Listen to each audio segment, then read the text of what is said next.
khó khăn ở Bách Tùng hiện tại để mà đáp ứng thị trường về nhanh, về chính xác thì hiện tại Bách Tùng chưa có. Ở thời điểm hiện tại, anh em kỹ sư thực hiện thủ công bằng tay, tất cả lập chương trình, tất cả đều làm bằng thủ công và phải qua rất nhiều cái lớp kiểm tra và kiểm soát đó để khi mà đưa ra nó tránh cái rủi ro. Cái thứ hai nữa là khi mà đưa lên chương trình gia công, lên setup thì anh em kỹ sư ở dưới là mất rất nhiều thời gian để điều chỉnh từng chi tiết, từng cái vị trí. Sau khi nhận được cái thông tin từ khách hàng cũng như là nhu cầu mong muốn khách hàng là muốn ứng dụng phần mềm lên cái quá trình lập trình gia công cho các máy CNC của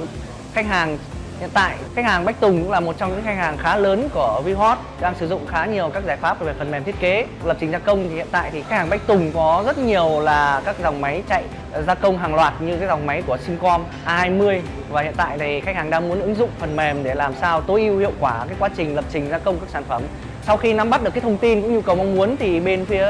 cung cấp phần mềm là VHOT, chúng tôi đã tới tận doanh nghiệp khách hàng để đầu tiên là chúng ta sẽ có cái bước chuyển giao công nghệ để cho khách hàng mà có thể sử dụng và lập trình ứng dụng được cái phần mềm SolidCAM lên các sản phẩm chạy trên máy A20 của bên mình. Thì trong quá trình làm việc thì bên mình đã tới trước 2 ngày để khảo sát máy cũng như là kiểm tra check thông tin tài liệu của máy.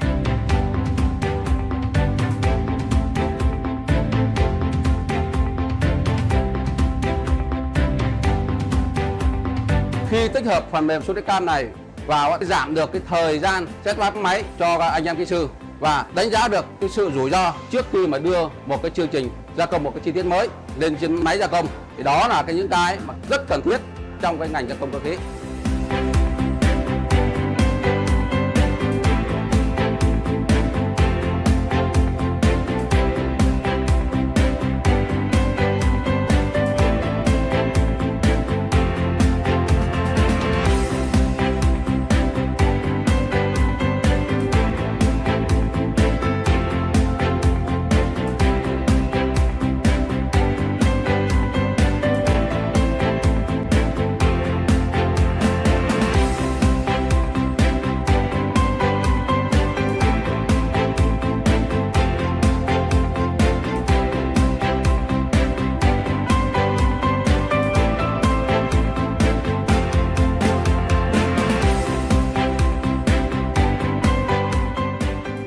Mình là một người lập trình tay